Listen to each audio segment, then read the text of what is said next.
Please go ahead, Leader of the Greens. Thank you, Madam Speaker. I too wanted to echo the sentiments that were expressed by the Attorney-General and my colleague, the Member for Clark, and warmly congratulate the Nigerian community in Tasmania Incorporated for their incorporation and also for coming together as a strong but small community, Madam Speaker, which is very regionally dispersed, but coming together on Saturday for an inauguration event which was warm and welcoming and entertaining and full of love, Madam Speaker. And I thought the theme of the day was Tasmania and Nigeria, fruitfulness and faithfulness, and there were, as the Attorney-General said, many messages on the day that drew that similarity and connection between Tasmania and Nigeria. Mind you, Madam Speaker, the population of Nigeria is some 200 million people, which is about 271 million. Well, thank you, Ms Houston. In the newsletter that's been put out by the Nigerian community in Tasmania, we are told that it's only 200 million. So that's a lot of people to fit into an area about the size of Queensland, Madam Speaker. And what I learned on Saturday was there's an incredibly rich cultural and linguistic diversity in Nigeria itself, and that the Nigerian diaspora has moved to all corners of the world and taken enormous talent and skill with them. As we know, Madam Speaker, Tasmania's Nigerian community, according to the last census, sits somewhere between 130 and 140 people, and there's about 45 families who make up that growing Nigerian community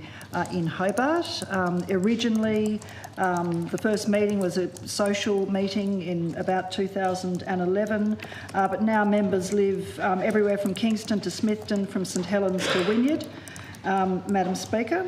And I wanted to quote from the chairperson of the organising committee who has said,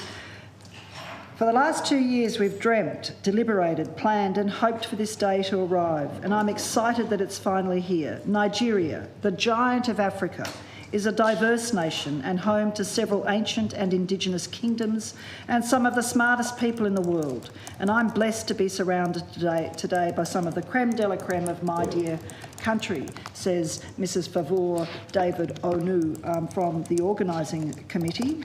Madam Speaker, and I just think it's important that to mark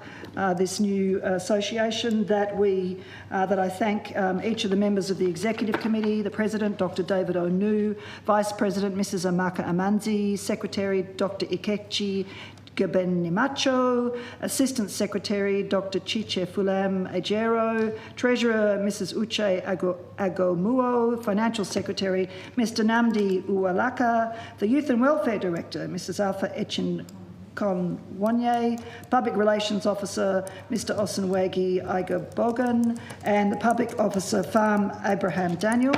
And Madam Speaker, finally, the aims and objectives of this newest association are to protect, improve and uphold the good name of Nigeria by being good and law-abiding citizens, to encourage the contribution and nation building, to assist individual members to smoothly settle into Tasmania and to offer them help where required, to encourage a good relationship between the Nigerian and Tasmanian leadership, to work in harmony with other organisations sharing such views, to promote unity, equal opportunity and friendship amongst all persons of Nigerian heritage or linkage without any discrimination, to promote and preserve Nigerian history, culture, languages, arts, foods, music and heritage, to provide and disseminate useful information on Nigeria for the purpose of educating our host communities, and to also acquaint members with job opportunities. Madam Speaker, it's always a delight as an elected representative to see a community doing well and getting stronger, and on behalf of the Tasmanian Greens, I want to thank the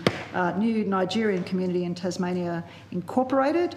for a fantastic inauguration day on Saturday, and wish them all the very best for the future and let them know that the Greens are always here to help.